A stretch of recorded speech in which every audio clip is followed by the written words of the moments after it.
why am I having these feelings? Why do I know these things? Why am I having dreams where I'm talking to people I haven't met and then realize they actually exist and that's what they look like? So there was lots of fear around that intuitive piece of me for a very long time. Hi, I'm Kim Tolson and I'm the traveling therapist. It's my passion to teach therapists how to navigate online private practices and multiple income streams so they can travel the world. I'm a digital nomad with a virtual insurance-based private therapy practice and a multi-six-figure coaching business. I'm obsessed with entrepreneurship and developing tools that can help therapists live an adventurous lifestyle. In this podcast, I will discuss my journey as a digital nomad. I'll chat with other traveling therapists and help you navigate the complexities of running an online insurance-based practice. I'm so glad to have you with me on this journey. Hey, everybody. Welcome back to another episode of the Traveling Therapist Podcast. Really excited today to have Christie Hays here with me. So glad to have you here, Christie. And before I do anything, my schedule is nuts. And as a traveling therapist, the internet goes down all the time. So right before this, I was like 12 minutes late. So I just want to really give a shout out to Christie for being so patient and kind about that. Christie, glad to have you here. And I always start out and I say, how'd you go from being just like a traditional therapist to a traveling therapist, or in this case, a location independent therapist? Yeah, so I first started my private practice back in 2016 and had that goal, like I'm going to have my office very much. I'm going to put my shingle out, be that in-person therapist, and was about 70% in-person, very location dependent, commuting to my office 4 or 5 days a week. And I had a few clients that were always telehealth. So telehealth was something I was always fairly comfortable with. Before becoming a therapist, I was a corporate trainer, and almost all of my training was virtual and online. So I was used to this format, being online, teaching, instructing through that. So it just seemed like a natural fit there. And I remember as the pandemic happened in 2020, a good chunk of my clients that were in person as we transitioned to telehealth were, we'll just wait till it's over. I'm not sure how I feel about this telehealth, this online thing. Yeah. And about 3 weeks later, they're like, okay, let's try it out. Let's just, I'm going to need this. let's just see. And then at the end of their first session, every time with telehealth, being virtual at the end, they're like, oh, this isn't any different. Nice. This was just fine. And so it really opened up my eyes to, I don't have to have this location tying me to one spot. I don't have to deal with traffic and commute every day. I don't have to have the overhead, this physical location, and what it takes to manage that. Because I was managing the finances for the suite and paying all the bills and making sure everyone got their rent on time. Oh, so you were managing other therapists in the same, all of that. Yeah. Oh my gosh. Yeah, there were 7 of us that shared, I think it was like a 5 office suite. And part of me moving into the office suite was, hey, can you basically be the office manager? And so I took on getting the finances in order, setting up things like electronic payments. So we didn't have to use like paper checks. So I was managing all of those expenses and having expenses myself, in addition to running my own solo practice. Yes. That's a big change. Yeah. And so then it became, okay, if I'm going to do this telehealth, I can't just shut my business down while this pandemic happens. So transition to telehealth. What does my office need to look like? How do I recreate that experience for my clients in a consistent way? And it was really setting up my office so that it was quiet. So getting white noise machines, getting the right headphones, like all the tech equipment stuff to set it up. Yeah. And then it just became something I fell in love with. It became a way that, one, I get more time with my family and my spouse. I'm better able to take care of myself and my health. Yes. I have access to a full kitchen, so I can make breakfast. I can go and make lunch and relax with my spouse and enjoy time together. Yeah, people will say to me sometimes, I cannot wait to get back in the office. And that has been something I've never been able to comprehend. Hey, not to disrespect anyone, because I'm sure some people are like, in my house, I'm super distracted. People tell me that my kids are at me. I just like to go somewhere different. But for me, oh my gosh, the thought of having to ever go back to an office would be a nightmare. It just feels like a nightmare. Yeah. You know? So I'm just really relating when I'm hearing you say this, how you can do your laundry between clients. You can watch TV. You could go for a walk. You could do whatever you want. I love that. Yeah. So, and there's another part to your story that I would love to touch on. And that's you also have been managing a chronic illness through all of this, which as a traveling therapist, I have an autoimmune disorder. I have celiac disease. I also get like terrible psoriasis. I've got many autoimmune issues. So that's always a problem for me, is trying to manage my chronic illness. But some days I feel great, some days I don't. So I would love to talk about that. I feel like being all online too makes it a little bit easier. But as a traveling therapist, sometimes it's harder because it's harder on your body. So I would love to just talk about your journey with that a little bit and how you've learned to manage that piece of it. And hopefully anybody listening will be able to get some good ideas on how to manage it too, because I know it's a roadblock for a lot of people, the chronic illness piece. Yeah. Mm-hmm. Absolutely. So I also have celiac and manage that types of autoimmune. So there's a combination of endometriosis, migraine, celiac, all affects gut, appetite, digestion, all those things. So food is a big, important piece of my life in terms of managing my chronic illnesses and managing my health, as well as rest and the environment that I'm in. Yes.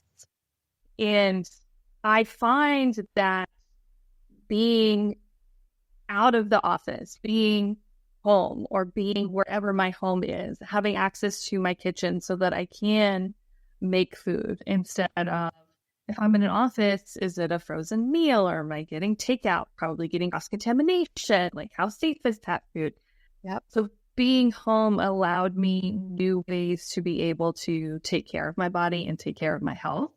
Mm-hmm. I love that. And then also being virtual allowed me to continue working. I had a really significant flare-up in my endometriosis, and for about 4 years, many surgeries, lots of chronic pain. And there were days that I would say to myself, if I had to get up and drive to an office, I couldn't work today. It just would not happen. Sitting in the car, commuting, having to be in an office space. But I could be in my telehealth office. Yes. See a few clients, go rest, and then have time and space and energy to go to doctor's appointments or do my physical therapy exercises. Absolutely. Yeah. And for celiac, I don't know about you, but if I get cross-contaminated even a little bit, it's not to be too graphic, you guys, but it's like bathroom city for me. It's about, if it's not too bad, it's not vomiting, but it's definitely diarrhea. It's like the whole thing that happens if you just get like one breadcrumb by accident in a restaurant. And I used to hate that, like at work, because you're like stuck in the office for like 8 hours. It's okay. There's a community bathroom. I'm not trying to get too gross with it, but it's like that whole thing. You know, it's nice to have like my own bathroom or to go lay down in the bed if, I'm having a really bad day where I got cross-contaminated with gluten. That's what I'm talking about for anybody that doesn't know what celiac is. But yeah, so I'm just relating to you big time. And then being a travel therapist, I'm in a different kitchen like every couple of weeks. So that's tough too, because you never know.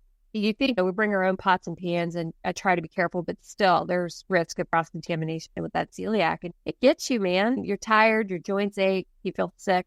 And it's like the thought of having to get up, commute, sit in an office all day, community bathroom, like all of that was super stressful when I was in a brick and mortar. Yeah. Yeah, absolutely. Yeah, and definitely the community bathroom piece, like just an element of embarrassment. And is there enough time, like in between sessions, because if something happens? And then just the unknown, right? I think when you're in a physical office, the unknown of managing that, so hard. Is my breakfast going to settle okay? Exactly. Oh my gosh. If I get cross-contaminated at lunch, can I finish my session? What symptoms am I going to have? And I don't know for you, but the further away I get from my original diagnosis, the stronger my reactions to cross-contamination get. Yes. Oh my gosh. Yes. And they become so much more severe. And so you've got to figure out, okay, what do I need to do to actually be able to take care of myself? And having a microwave dinner, is that microwave in the communal office safe or is there gluten, all Yep. of that. So there's so many outside factors that when you're in an environment that you can control more, just makes life easier. I didn't realize the energy drain and stress of being in person, what it was doing for my body and my health. Yeah, I could not agree more. It's so stressful. And even this is like only people with any kind of thing, but like with celiac, I don't know if your stomach does this, but if I get cross-contaminated, it's that, what is that? It starts with a B. It's like BLB or something. It's like this loud gurgling thing that happens when you've got gluten in your system. And it used to happen to me when I ran live IOPs. It was so embarrassing. It was just this loud noise. And now I have noise canceling headphones. So even if something like that's going on, it's so much less stressful for me because I don't have to worry about like body noises, which used to really stress me out. I don't know about you. Somebody's crying in your office and you get this. It's, oh my gosh, I hate that so much. It takes away from the session. It's distracting. It's embarrassing for me anyway. Yeah. So just hearing you talk about this, it's just bringing up all those old things that I had gotten really away from, not being in an office anymore. But yeah. I had a very vivid memory flashback in high school that used to happen to me. It was an English class one year and we had lunch in the middle of that period. So we'd start and then we'd go to lunch and then we'd come back. And usually after there would be like reading time. And I remember reading, my stomach just doing like, and then everyone in the room just looking at me. It's loud, it's uncomfortable, and you're like, why won't my body stop? Yes, it really is. Oh my gosh. Now I'm like, now I'm triggered. I'm remembering all this. We're like getting triggered to this. Okay. Deep breath and grounding. And maybe to somebody else, it doesn't seem like a big deal, but it really is. Psychologically, having illnesses like this where your body's making noises or anything like that, it's hard. It's really tough. So I appreciate you bringing that up and just sharing your story. Having this virtual option is so important for that. A lot of people have chronic illnesses that they have to deal with, and it's very unpredictable and very psychologically stressful. So if you can make an environment like this where it feels safer to deal with that stuff, I think it's amazing for us as therapists. Yeah, absolutely. And I was also surprised by how much less I got sick. I didn't realize the exposure in the office to like how many colds was I getting throughout the year, of just how my immune system was getting attacked over and over again being in that environment. Absolutely. Because I was just like, oh, I just get colds easy. It's no, maybe you have an autoimmune condition and you're overexposed to a lot of people.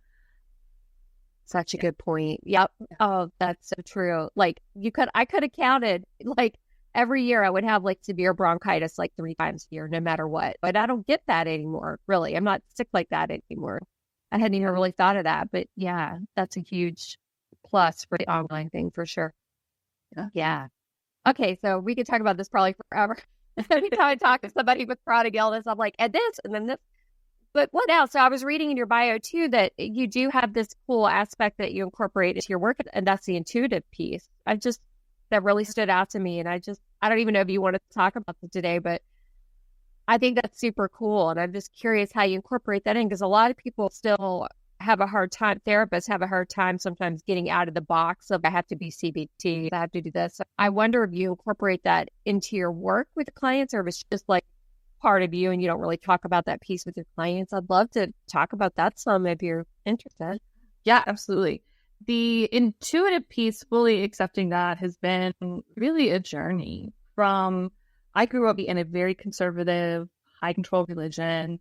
And so early on, feeling like maybe I had these gifts was taught that they were really bad and evil and demonic even, like really scary language around, why am I having these feelings? Why do I know these things? Why am I having dreams where I'm talking to people I haven't met and then realize they actually exist and that's what they look like?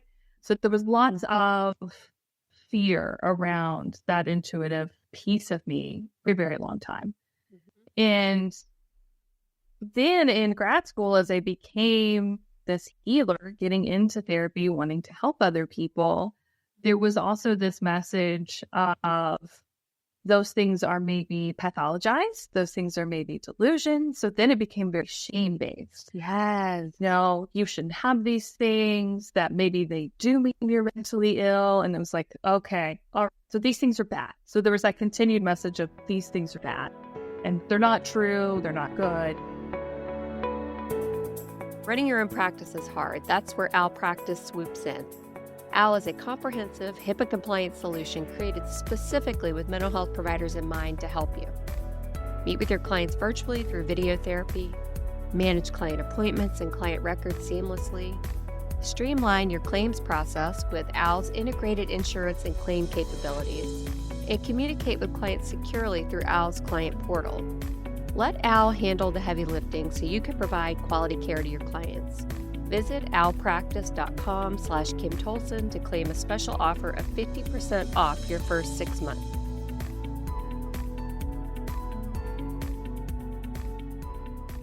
And then become very much, you have to be this blank slate, this blank canvas in there.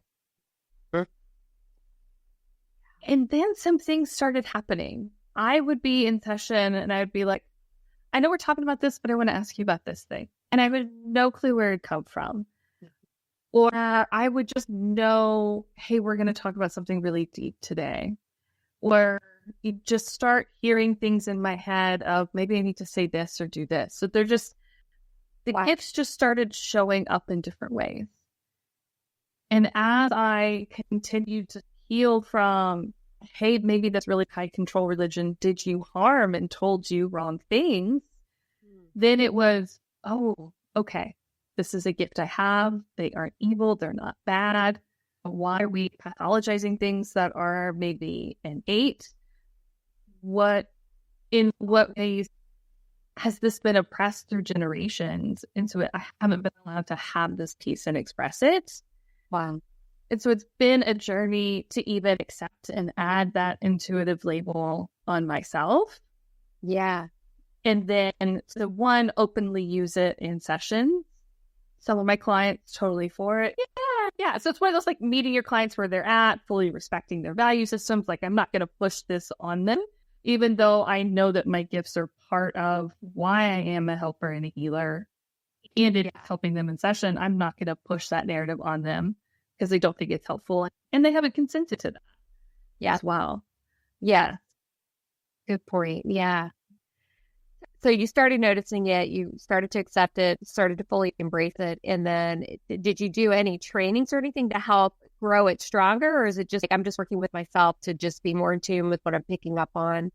I just am so fascinated with this stuff because as a therapist, I think most of us listening can relate to that empathic, like intuitive side that probably a lot of us have. It's like, yeah, I get feelings too, but it's hard to trust it if you're not like really in tune with this stuff's pretty accurate or right on. So I'm just curious, was there a process to growing that intuitive side and trusting it more? And how did that go for you for people that might be listening? Yeah, I think for me, my own personal therapy was really helpful. My therapist is also intuitive and gifted in that way. It was not something she told me from the get out. It was not something I told her from the start out. But as we continued to work together, those things showed up. And so it's really deepened our work that I'd be like, I want to explore these things. And I want to see what are these really gifts I have. So it's just curiosity about them. Being curious from a place that isn't pathologizing it, that isn't shaming it and making it evil and demonic. Just genuine curiosity. And then her questions to me of, Christie, what if you believed yourself? Does this feel real for you? Love that. And so really just validating myself. And then it's just, how can I incorporate this as our daily practice? Yeah. You know, from even my movement when I'm outside in nature, doing things like talking to the tree. Yeah. How you doing? Hey, butterfly, what's happening? Just really looking for connections, energy around me in my meditations, in journaling. I've got crystals on my desk. So being curious and learning. I've been working with some oracle cards recently, so exploring that. Curiosity and experimentation. And letting myself have fun with it. Instead of serious, more, oh, I've got to go and get this continuing education on it, and I've got to have the certification program on it. What if it's just in me and I believe it and have fun and get to explore and see what it does? I love that. Yeah. Do you ever pull out the oracle cards in a session? I have a few times. Yeah, I love that. open and in it. I do it with my therapy clients, and then with my business coaching clients, I've been pulling it out in there too. It's helpful. It's fun. Sometimes it really resonates, and sometimes no, that doesn't work. No, I love that so much. That's amazing. I did have the traveling therapist membership open for almost a year. And every month I tried to incorporate what I called like a woo topic in there, like a dream analysis or a tarot card reader or just something fun like that. Because I love that side of it. I just love therapists that can be so open to that and embrace those other modalities that might not be like evidence-based per se. Yeah. That's awesome. Oh my gosh, thanks for sharing that. My friend Gabby just got a practitioner certification, which I didn't even know existed, but she just got that. I'm like, that's awesome. I love it. Now, I've always been intuitive, but I've never really like fine-tuned it like a lot of people do. It sounds like you've done a lot of work with that. So I just really respect that you're incorporating that into your therapy and talking about it on here and to let others know, hey, you got that piece. It's okay to do that. Yeah. It's a beautiful gift, and it can be a beautiful asset for your business, right? Like when we talk about like, how are you going to market yourself? How do you know what your clients need to hear? I tend to call them soulmate clients, because who were you really meant and called to work with? What is that sort of knowing, intuitive connection you have with them out there? And then that can make your marketing so much easier. What does your website need to say? Where do you need to be visible? Is it Instagram, TikTok? Like, where are they? And then the authenticity when you just show up and say from that place of knowing, from your soul to them, like it simplifies a lot of things if you can just embrace it in yourself. I love that message. I really do. And that's the whole message of this podcast, really. Okay, you don't like being stuck in the same house, in the same environment. And like me, I've always had that like wanderlust, like, I got to go. I want to go. I want to explore. I want to be like doing something different all the time. Embracing that instead of thinking you have to be in this traditional therapist box that whatever grad school taught us or whatever. You could be whatever kind of therapist you want to be. So I love that story. Yeah. And there's not a right or wrong way. I think we all left grad school terrified. Mm-hmm. Yeah. Terrified. This is what it had to be, and this is what it had to look like. And I still see that in the therapist community so much. It's not okay to be intuitive. It's not okay to be private pay and charge this much. It's not okay to be super niched. It's not okay to refer. There's just the expectations of what the quote unquote good therapist is so limiting, so restricting, and not only harmful for us and the industry as a whole, but it's super harmful for our clients. Absolutely. Yes. Oh my gosh.